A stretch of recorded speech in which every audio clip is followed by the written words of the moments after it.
guys. Hi, guys. This is take 2. 3. Take 4. 3. I don't know. This is going to be the good one, though. We're not in the rhythm of our... We haven't done a video in a while, it feels like.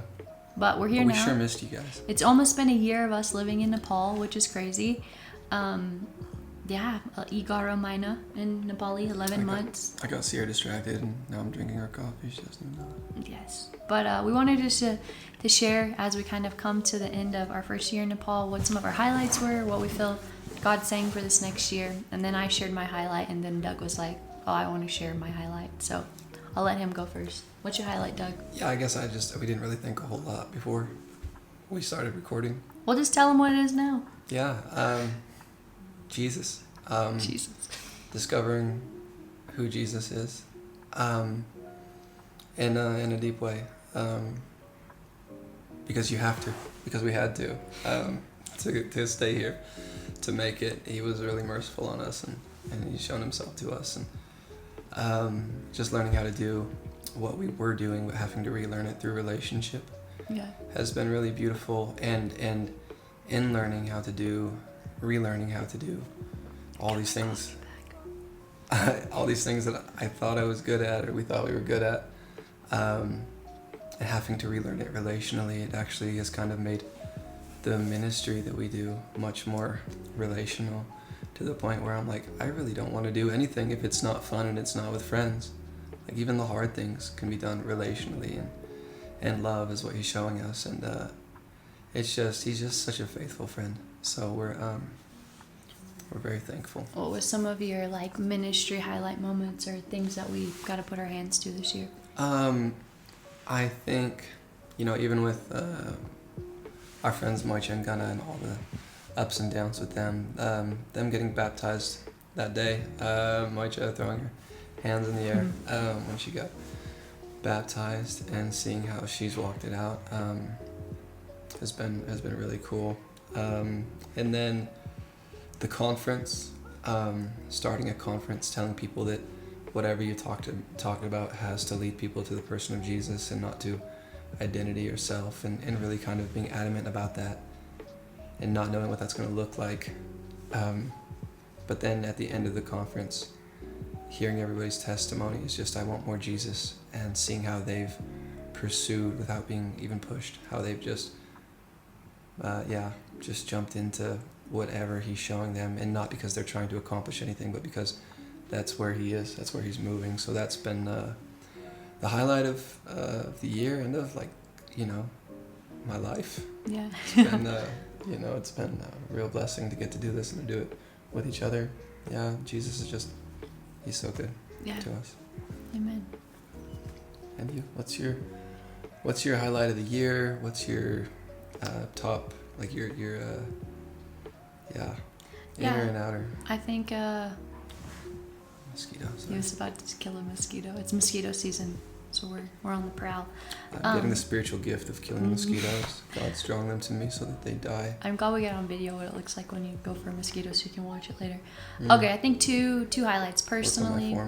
I think my personal highlight of the year has just been getting to see dreams fulfilled, and I think about being in Nepal with my family long term is something that I've prayed into since I've been about 16 years old, and I was here for the first time, and that's when I felt the Lord showed me I would be.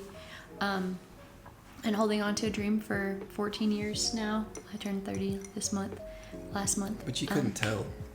Look at me, I'm like a child. Beautiful. My wife is very beautiful. Our Nepali is getting better. But anyways, I think just seeing God's faithfulness of holding on to something and then it looking totally different than I thought, and in that a crushing and a hard things and challenges and beautiful things, but I think all of it has led me to be more dependent on Jesus and to know him more and to love him more. So I think it's my personal highlight. And then I think as far as just with people and being here, I feel like one of my favorite things has been the day by day of the same way I read stories in the Bible of Jesus and his disciples going out and meeting people along the way and then having these encounters. I feel like that's what our life looks like here. It looked like that in part definitely at home, but I think obviously we're here with just a intentionality of focus, but not knowing what we're doing has caused us to be dependent on him And I just think about like all the encounters we've had from big to small, people's lives being totally transformed in a moment to just like maybe planting a seed in someone's life or buying them food and believing for it to be a seed. But just getting to like do ministry the way that Jesus modeled for us, and to see people encounter him and be set free and know how loved they are, or feel his presence, or see, like want to see him for the first time. And definitely the training. I feel like there's so much, I could talk forever, but I think it's just been Jesus. Something he's really been teaching me is he is the good shepherd, and Jesus had compassion because he said these people are like sheep without a shepherd. And I think when we encounter the good shepherd, there's something that we get his heart for a sheep and to lead them to an encounter with him. And I feel like that's what this year's been, is like me seeing the good shepherd, and then from that recognizing, man, I want these people to know him and to have a shepherd they can follow. So anyways, that's some of my highlights. We don't want this video to be super long. Oh, it's okay if it is. What's your hardest part about this year? Hardest part about this year? We're only 2 years into marriage, and I'm only a year into motherhood, and we moved across the world. And we didn't have really lots of English speaking friends for a long time. And we got sick a lot. So I think those kind of all mixed together were some of my hardest parts of this year. Yeah. And having to see like parts of my flesh that still needs to die. All that summarized is like, in each of those areas, I often see my flesh surfacing and saying, oh, it still needs to be crucified, when I thought I was like already crucified my flesh. So it's probably been the hardest part. Reflecting on how much I still need to die. Turns out we haven't arrived, guys. In case you thought we have. I didn't think that. I don't know if Doug did. Disclaimer, for anybody who's What's been your hardest part, Doug? We've cried out and asked for more Jesus, and then every time you get a revelation of him, every time he comes to you, is finding out that you're not who you thought you were. and just how good he is, and how much you need to grow, how much you need to be like him still. And so just the refining and the learning how little we actually know how to do what we're doing. That's part of being dependent, though. So I'm very thankful. I'm thankful for Jesus. I'm just I don't know, just a crushing. So I'm thankful for you guys. Thank you for everyone who's supported us on this journey. We set out, I think last June, this time last year is when we really announced everything and started fundraising, and here we are a year later. We're just really thankful for everyone who has... It's only been a year. Doug said we look like 10 years older. Not we, I said I do. Well, I feel if like you go look at our videos, stream our world. We've gotten smaller and older. Nepal ages you a little bit. But anyways, I think just thankful for all of you guys. And I know, again, we committed to a year here, and we just wanted to also use this time to share what we really feel and see for this next year. Part of it kind of started with us knowing, because of just some things happening in our house, we were going to be moving out of where we're living right now. And that led us, and that's the end of August, we knew we needed to be out of this home. So it really led us into praying of what our next was like, and Doug got a pretty clear word from the Lord. You want to share that? Share all of it? Or? Just share about the word from the Lord. Let's start from there. Yeah, we got a word about 4 months ago that we were not supposed to do anything for 4 months, that we weren't supposed to make any plans till the month after the conference. And like long-term plans, yeah. Yeah, and if any of you have watched or are familiar with us, that's not really, that's kind of a difficult thing to not have any plans, especially being here and wanting to know what we're doing. So we were faithful to that word as best as we knew how, and we just put our hearts into intimacy with the Lord, seeking Jesus into the training. Yeah, but even that just felt like an overflow of intimacy. So that was beautiful. But the week after the conference, we're getting antsy God, what do we do? What do we do? Which is like last week of May. Yeah. So he said nothing till June. And, Last week of May. And God said, don't make any plans. He said your next is going to come with an opportunity. Don't make any plans until after you return to your church, which we hadn't been to our church in quite a while because of the conference, and it's in another part of the city. He said, don't make any plans until you go there. And a friend of ours, well, not really. I mean, he was kind of a friend. We'd only met him. He's our friend now, but we'd only met him one time. He was there, and he lives on the other side of the country. And so, painting the picture, the last day of May, we're going to church with the word of you won't do anything until after you go to church. Because we're like, we got to start finding a house. We got to know what we're doing next. By faith, we had decided that we need to tell our landlady that we're leaving. Yeah. That left us, a month to figure out where we're going, knowing that, that we're headed God to had told us to Uganda move. and then the States and July 5th. So we really had a month to get it all done. Yeah, so we go there, and this guy's there, lives on the other side of the country. We've met one time, prophesied over us quickly, and then, but Sierra got a word while we were in worship that he was... Yeah, I didn't even know. It was just, I felt like an impression. He walked up behind us, and I just felt Holy Spirit told me he's going to invite you to where he's living. Yeah. So I just came up to Doug, and I was like, don't say anything. Just go talk to our friend after church and see if he invites you to the place he's living. Yeah. So, so he came right up to me at the end of the service, and he just goes, when you guys come into Chitwan? Like, okay. I said, my heart just started burning, like right then. And I just said, we're available. And he goes, okay. I'm supposed to buy you tickets Monday. So Saturday. Yeah, so this is Saturday. He said, so you guys can come on Monday, or else I guess God just told me to buy tickets, or else somebody else will be on the bus. So we went there, and June 2nd, we were on a bus to Chitwan. Yeah, are we telling the whole story? Yeah, that's what we're doing. Oh, the whole thing, huh? Okay. We can skip some parts. Yeah. So. We go there. It was beautiful. It was so cool. We told everybody we were going to the village, but it's really it's the jungle, but it's just it's like on the border of the jungle. It's a safari. That's pretty much a beautiful. Tiger in my backyard. Super hot, just like Texas. Yeah. We loved it. I'm missing home right now. And I miss home, not the heat though.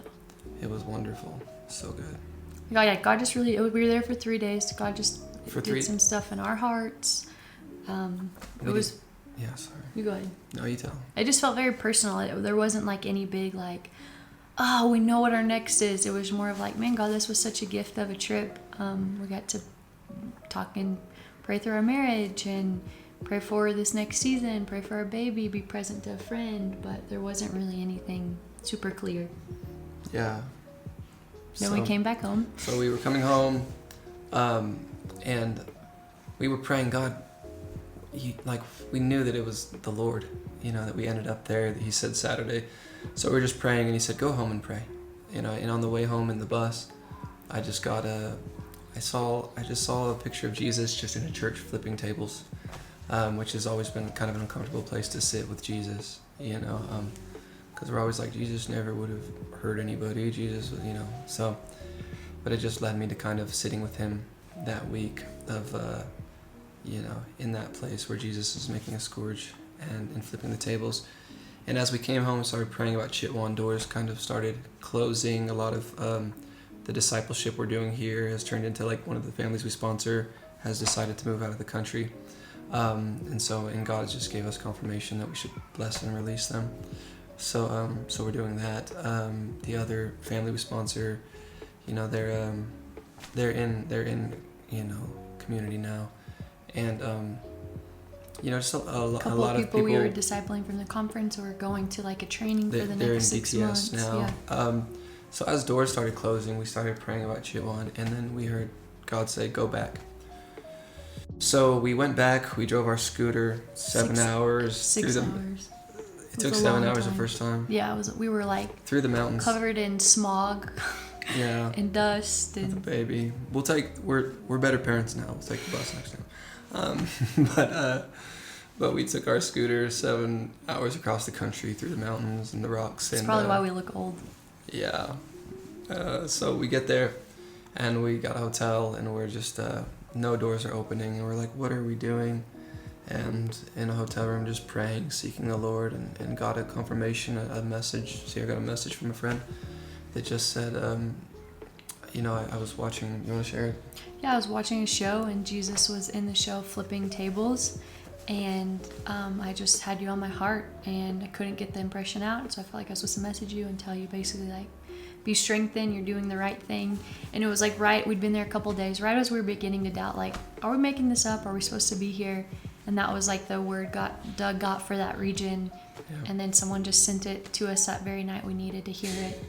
And as that happened within the next day or so, I don't remember if it was the next day. I think it's a lot of days. Yeah. We God opened up the door for a home for us. Yeah. And what God has put on our heart, even before we realized we were moving, is a home where we can house disciples and missionaries.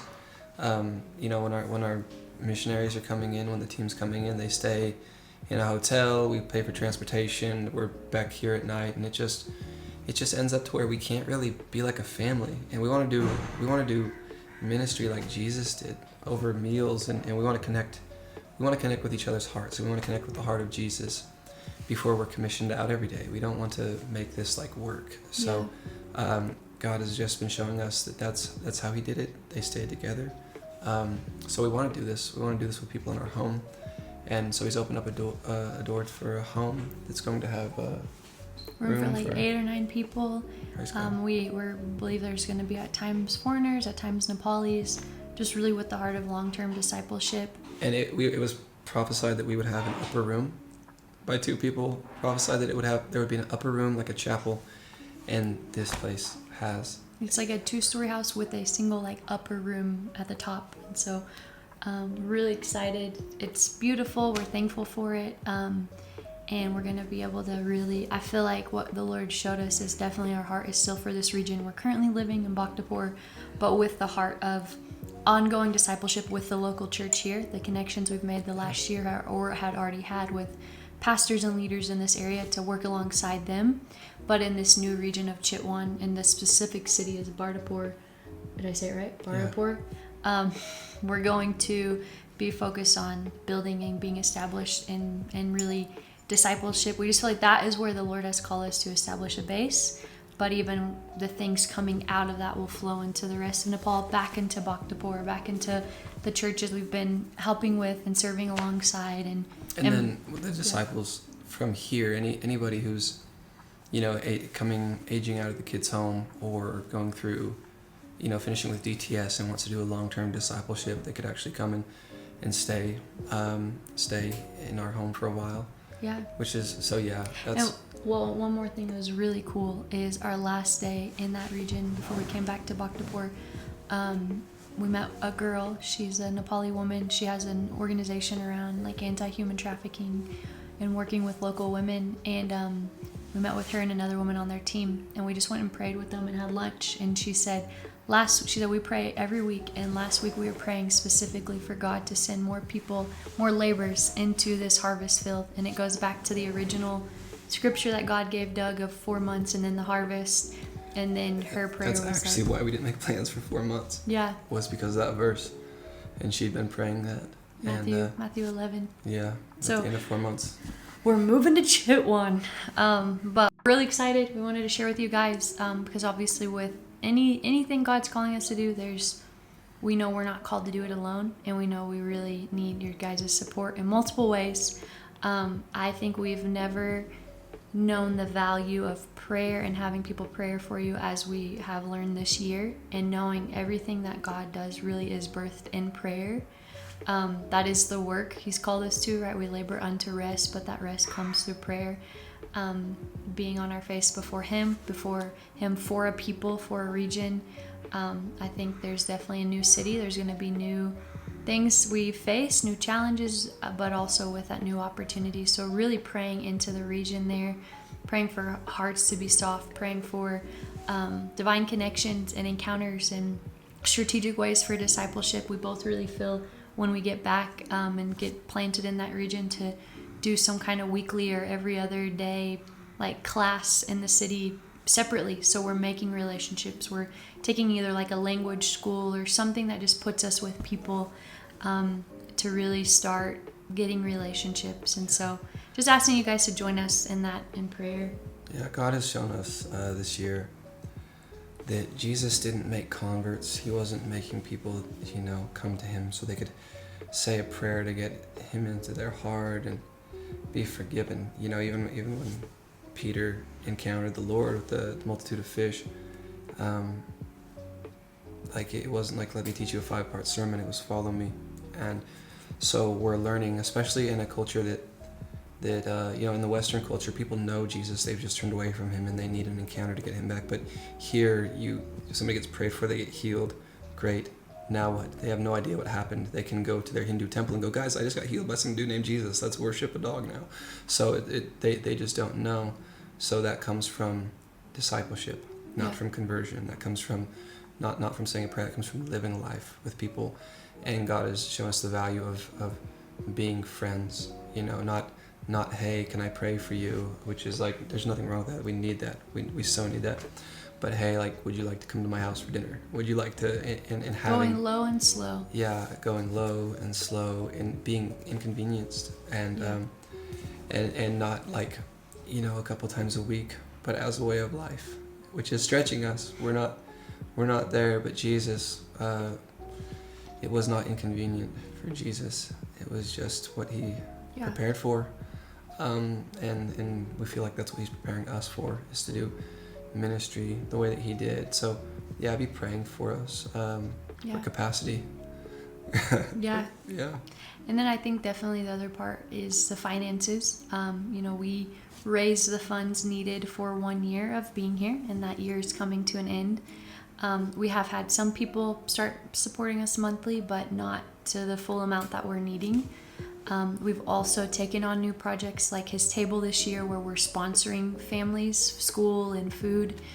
And so we are needing roughly about $2,300 a month. That would cover all of our sponsorships, all of us, our new base, getting established, all of our operational expenses, everything like that would be covered.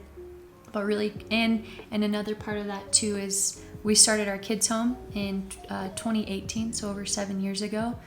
And obviously our world increased cost has gone up, and so some of our kids' sponsorship cost has gone up as well, around $20 per kid. And so that $2,300 monthly is a number we're believing for that covers all of those things collectively. Our baby just woke up. Come on, Remy. Come say hi. You guys can see Remy. You want to hold this? Yeah. So you guys be praying for that. We are asking again, kind of His Table. That's a big focus. We need people supporting. Come here. Come show them. Wow, you found your necklace. Go ahead, Doug. Also, as God is showing us that we need to do things relationally, for those of you that are praying for us, supporting us financially, we want to do things relationally with you. Yeah. And we just want you to know that like we are friends in Just this, a little head. and you're in this with us, and please ask us. Yeah. Please come to Nepal. Please. Just we're available to Yeah. you, and we are more than happy to just spill our hearts about Nepal and what God's doing here and what He's showing us with you guys, and we want to know you too. And Remy wants to know you too. Can you say hi? We want to know. Dear Missy Babu. We want to know who's in this with us. So please, we love you. We're so thankful. He's gonna kick them. We're so thankful for you guys. And that's another last thing we'll say is we are headed to America. Before then, we're going to Uganda to connect with Pastor Asa and the team there that we've been sponsoring through Seed Sowers. Pastor Micah and Callie are joining us as well. We leave Friday, but then directly after that trip, we will be back in the States for about 4 weeks. Remy wants to play with this. And during that time, like Douglas said, we'd love to connect with you guys and share more. And so, any opportunity, don't mind our new cameraman. Let's not touch it, okay? Come here. Remy, anything you want to say to everybody? Say I'll see you soon. But we love you guys. We're thankful for you. We better end this video. Anything final thoughts, Doug, you want to say? I think the baby needs you. The baby needs me. That means I need to change a diaper. No. We love you guys. We'll see you soon. You Thank so you much. for an incredible year. Thank you for all you've sown and prayed and thought about. Like Doug said, come to Nepal. We're going to be hosting short-term teams. We're going to be hosting people individually. If you just need a place to come encounter the Lord and serve, we're here. We love you guys. We give him glory, glory, glory. We give him glory, glory, glory. We give him glory.